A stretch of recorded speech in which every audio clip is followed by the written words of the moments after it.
1944. Allied troops in Normandy have moved inland. The work of the U.S. Navy and Coast Guard and the combined Allied sea forces has been done. Work not without a price in men and materiel.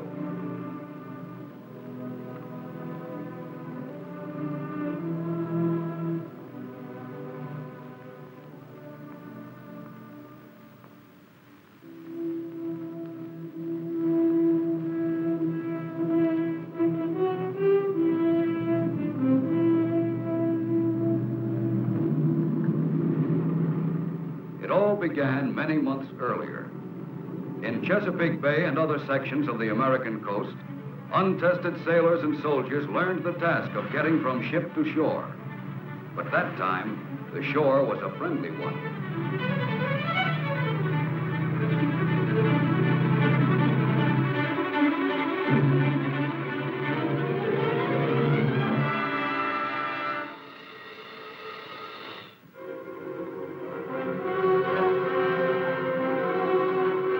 Then, with part of their training finished, they left the United States.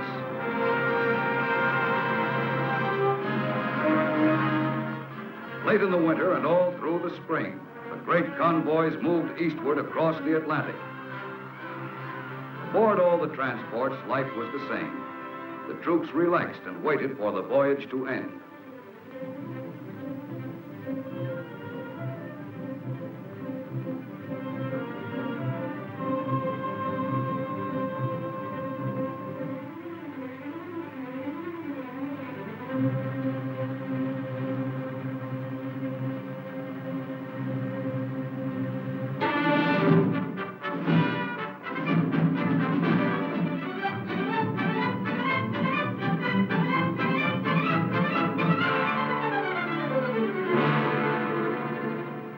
All along the coasts of Great Britain that spring, the training went on.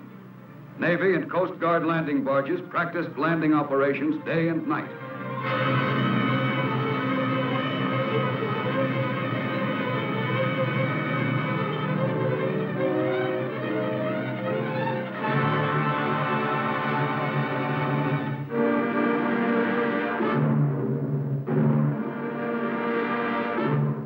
Meanwhile, the larger landing craft, LSTs and LCIs, carried on their maneuvers, learning to land at a given spot at a certain time.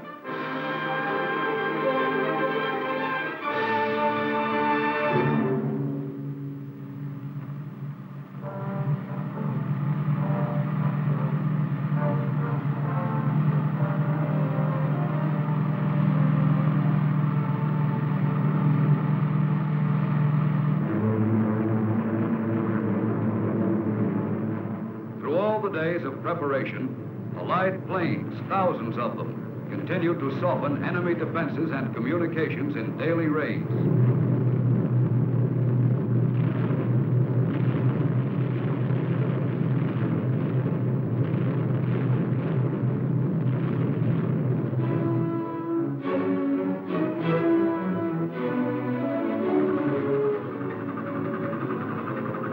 Off the southern coast of England, thousands of ships from all Allied nations are preparing for the invasion signal.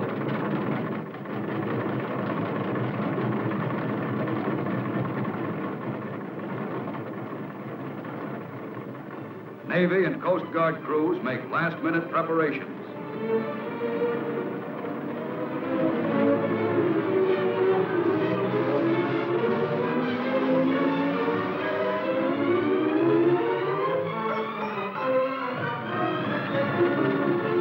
When the K-rations come aboard, everyone knows that D-Day is drawing near.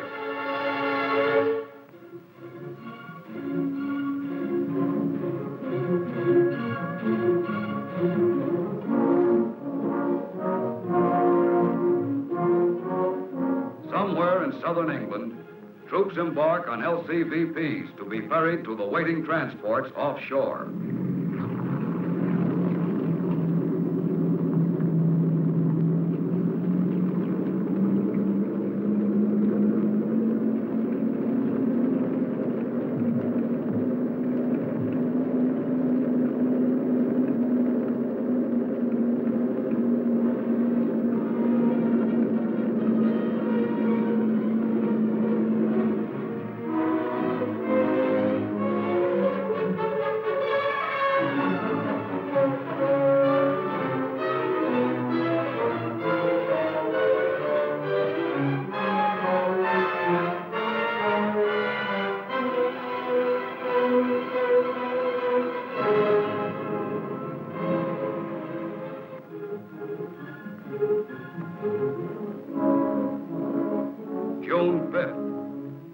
LCIs are loaded.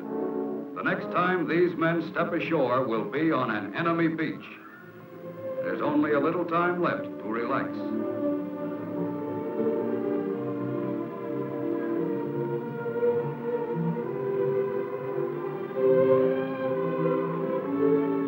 And the bombing attacks of the Air Force are intensified. Now the raids are continuous.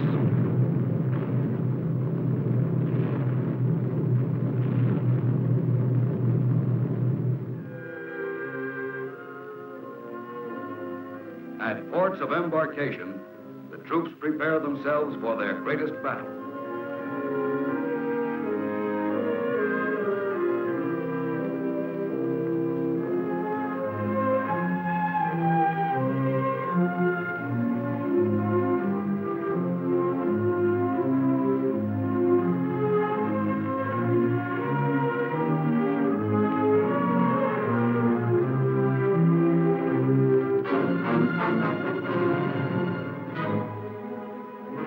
Coast Guard officer briefs his men, and all along the coast, sailors receive their final instructions.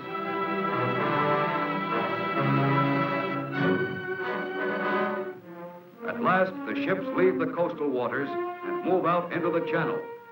The slow LSTs loaded with heavy equipment, the transports loaded with men.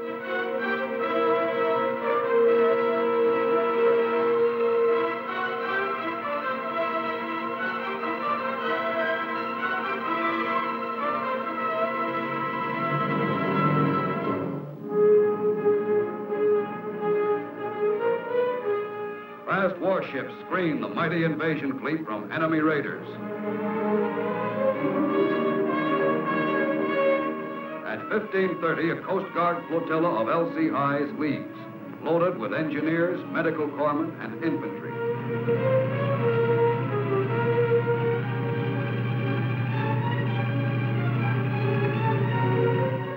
D-Day approaches, and the ships are in their assigned positions.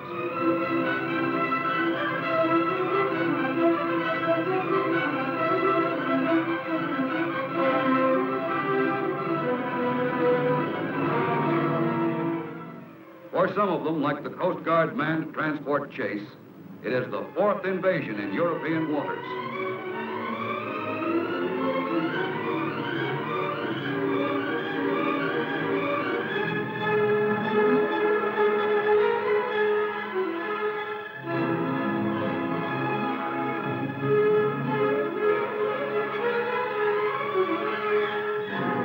The only planes overhead are friendly.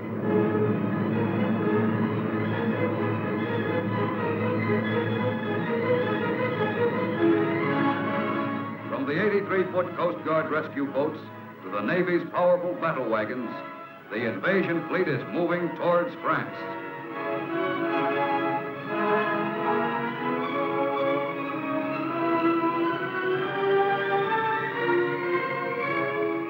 And below decks, officers study the maps that mark the invasion beachheads on the coast of Normandy.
the landing barges are stopped by concrete obstacles built far out in the water by the enemy.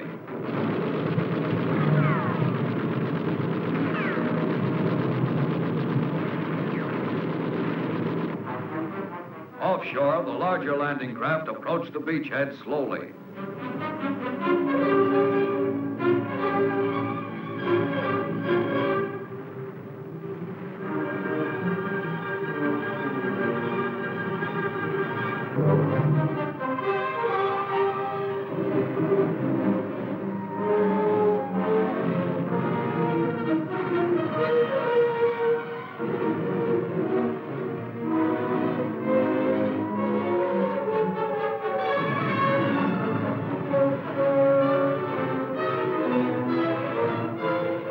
Aboard the LCIs, the troops prepare to land.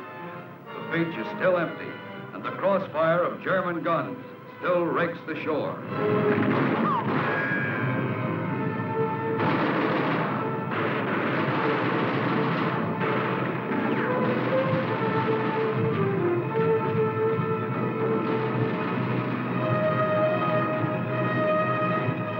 Out of enemy firing range, the LSTs wait to move in until the beaches are cleared.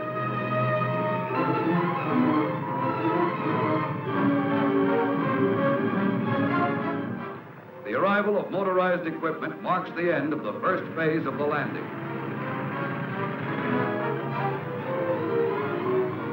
The LCIs, their first loads of men now on the beaches, go out to the transports to ferry more troops inshore.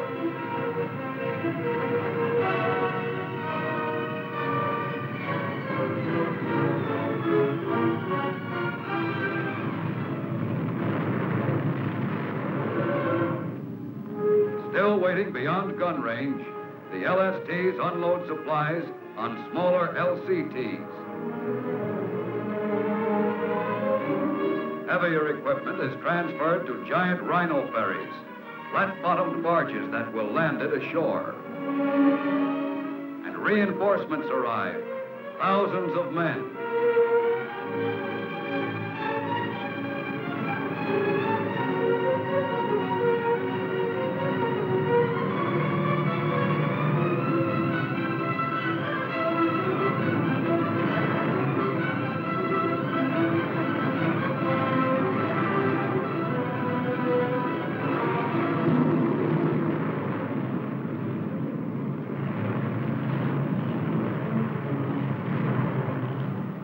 Defeated and disarmed, the first German soldiers captured in France wait until someone has time to evacuate them.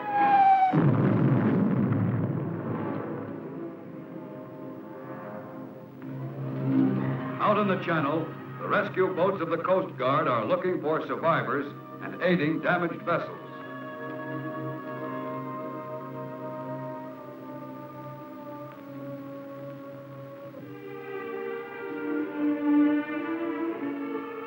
And the hospital ships are waiting for the wounded.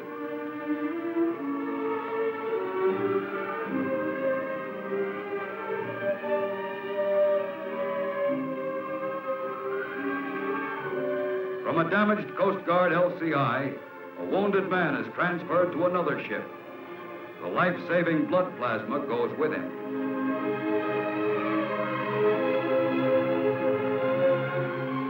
Another Coast Guard manned LCI, badly crippled, could not reach the shore, and its wounded are removed.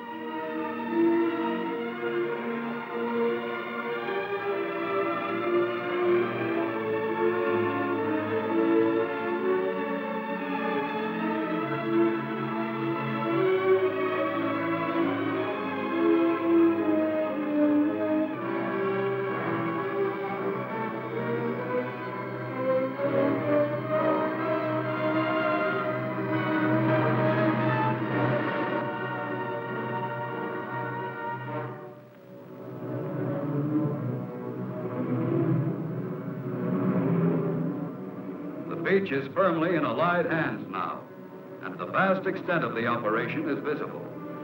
Silent evidence of the fierce battle is apparent everywhere.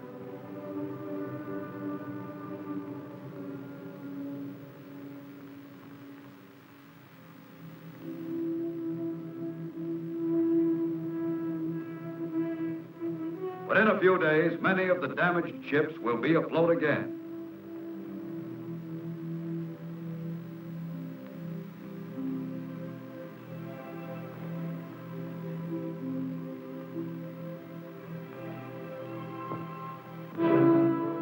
Now, more and more troops move inland to push the enemy back.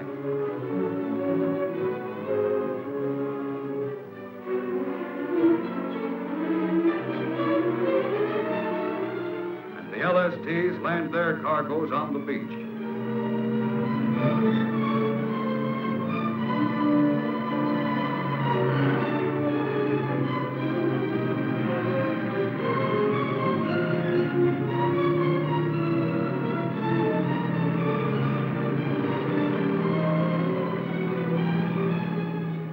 Barges built especially for the Normandy operations are left on the shore to be unloaded.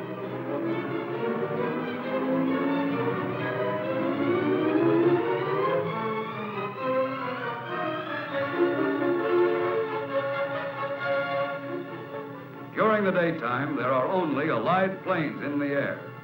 But at night, German bombers harass the beachhead and drop mines offshore.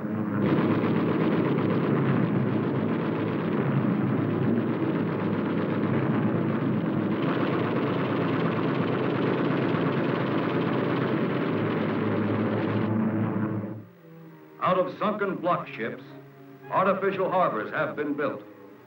Until a port is won from the enemy, these must handle all Allied shipping. Bad weather came after the fighting on the beaches was over.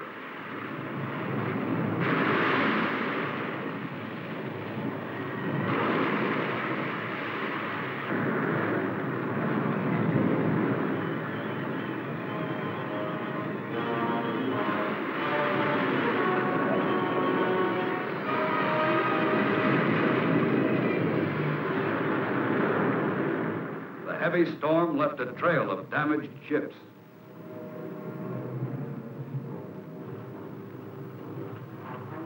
Once again, the landing barges moved out into the channel, this time loaded with German prisoners.